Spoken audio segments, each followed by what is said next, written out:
Great. Okay. So thank you all so much for coming.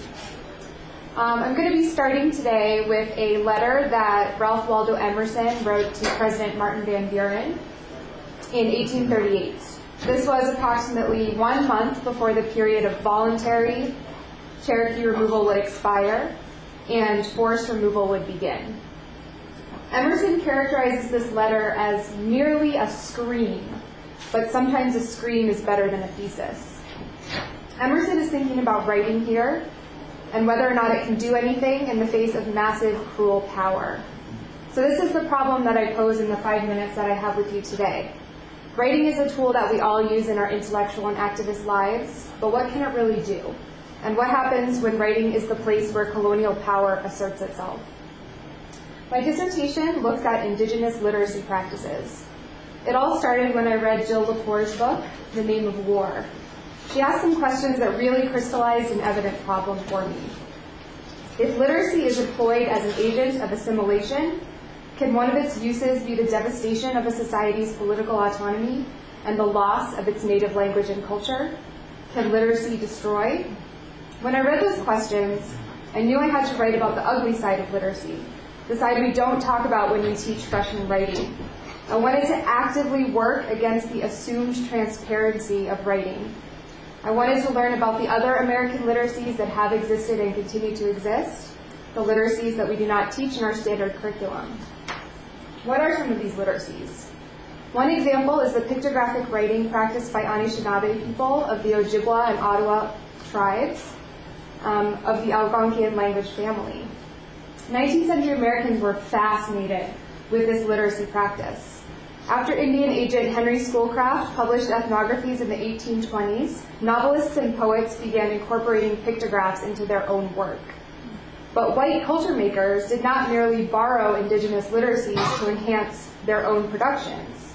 Rather, thanks to what Birgit Rasmussen has called the Euro-American possessive investment in writing, white Americans used indigenous literacies to enhance the myth of the disappearing savage.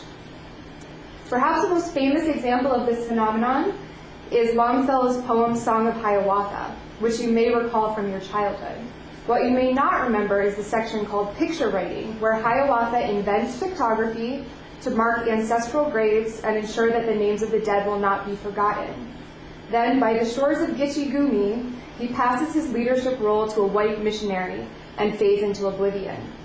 James Fenimore Cooper also borrows picture writing from Schoolcraft to give his famous Mohican character Uncas a turtle tattoo or totem to signify his tribal identity.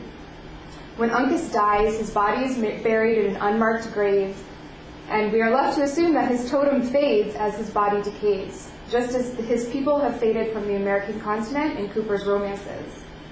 In a real-world parallel, 19th century New Englanders discovered pictographs on Dighton Rock and insisted they were the work of Vikings.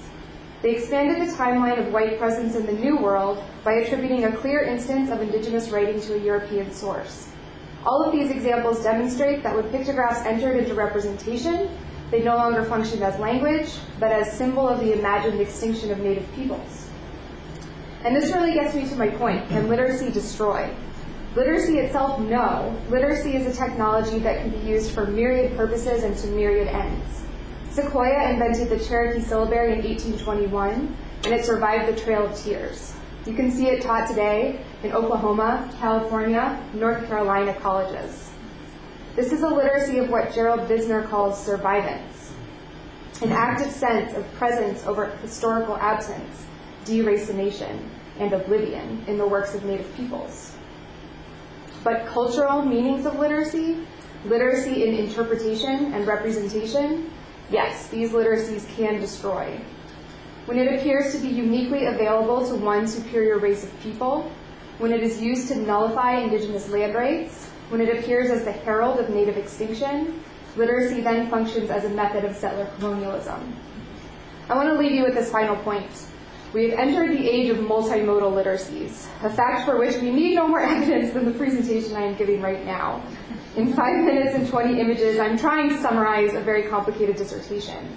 But the images that you have viewed are not any more decolonized than the English that I'm speaking or the alphabetic text that I'm reading. So when we talk about Indigenous literacies, we must do so to emphasize the presence of Indigenous peoples and cultures on the American continent. So proceed with caution, because American literacy is never so simple as ABC. Thank you.